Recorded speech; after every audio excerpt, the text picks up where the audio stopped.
James Esses. He's a psychotherapist, and founder of Just Therapy, and he joins us right now. A very good morning to you. Morning, Julia. Thank you very much for joining us. I just got to get your brief reactions. I know the trans issue is something you have campaigned on so much in terms of protecting children in particular, and I haven't had a chance to speak to you since that Supreme Court ruling. Just in terms of, very briefly, Keir Starmer's response today saying he welcomes the clarity. What do you say to that? Oh, it's fantastic, isn't it? Our KC Prime Minister waited for a Supreme Court judgment to teach him something that kindergarten students should know. I mean, it's absolutely pathetic. We never, in truth, we never needed the Supreme Court judgment. No.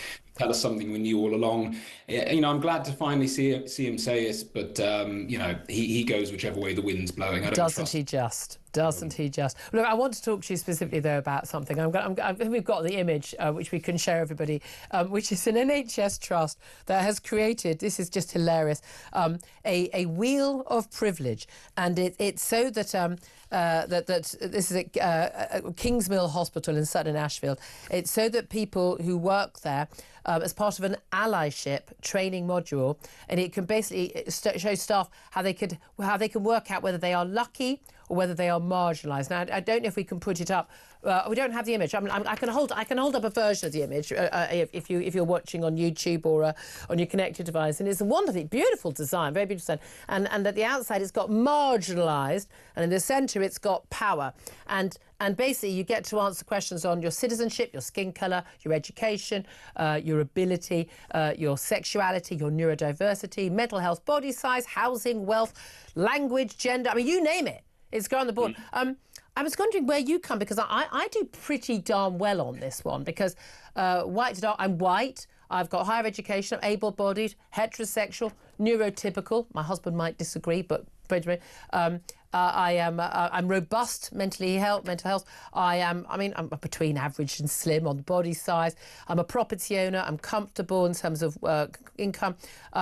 I speak English, and naturally, I'm a cisgender woman. That's the only way I go down, but I'm a citizen of the country. So the only one where I'm not in the very middle, pretty much, is that I'm a woman, not a man. I'm wondering, are you more powerful than me? Oh, Julia, on the back of this, I mean, I'm akin to a demigod. That I wield. I worship. I think Tom Slater's in the studio, I think, as well. You come up, yeah? No, yeah, I feel incredibly powerful. Yeah, I'm surrounded by all these wonderful, powerful, quote, cisgender men. We used to just call them men. But, James, what do you make of this?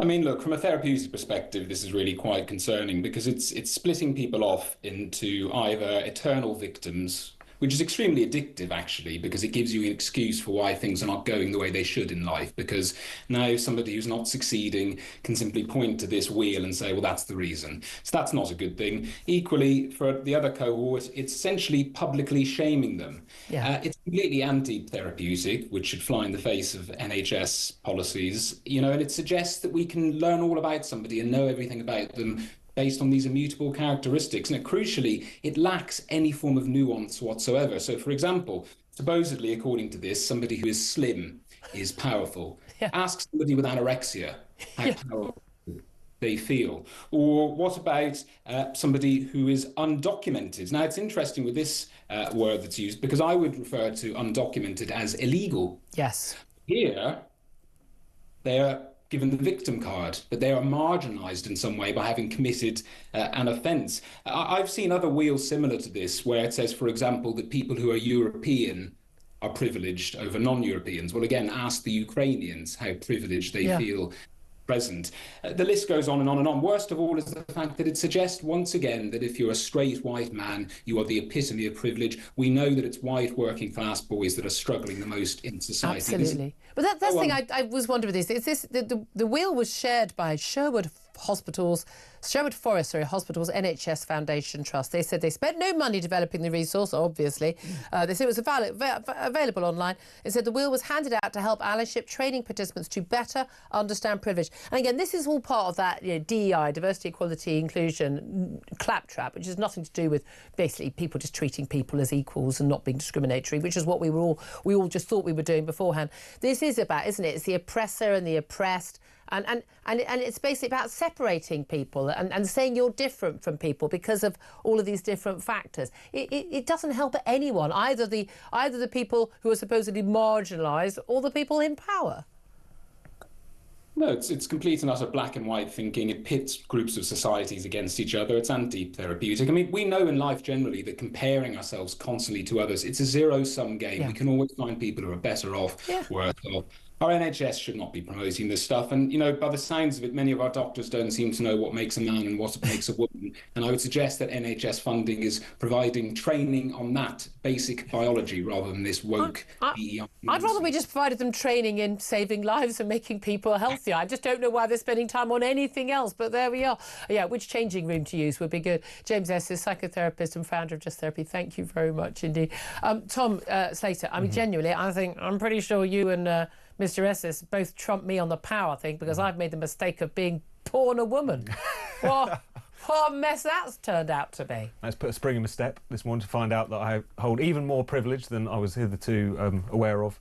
You just think also, like, imagine being kind of, you feel for the kind of just duty nurses kind of, or whoever it is who has to be sat in front of this, being explained in excruciating detail these sixth formerish opinions. You think, why was this ever tolerated? Well, but it's going to continue to be tolerated again. And why is the NHS, like all these other organisations, and schools are doing this, and loads of, I mean, pretty much a lot of private companies are doing it too, spending time on this nonsense. I mean, again, you know, if you're in a private company, you know, are you doing things to improve the, you know, make the company sell more goods or services and make money? Or if you're in the public sector, are you providing more services for people? In the healthcare service, even more so, are you saving lives? Any time spent on any of this nonsense is time taken away from the stuff that really matters. No, absolutely, and it's such low-grade stuff as well. This is the sort of thing that, you know, your average 15-year-old could pick up from half an hour on TikTok. They do a better wheel than this.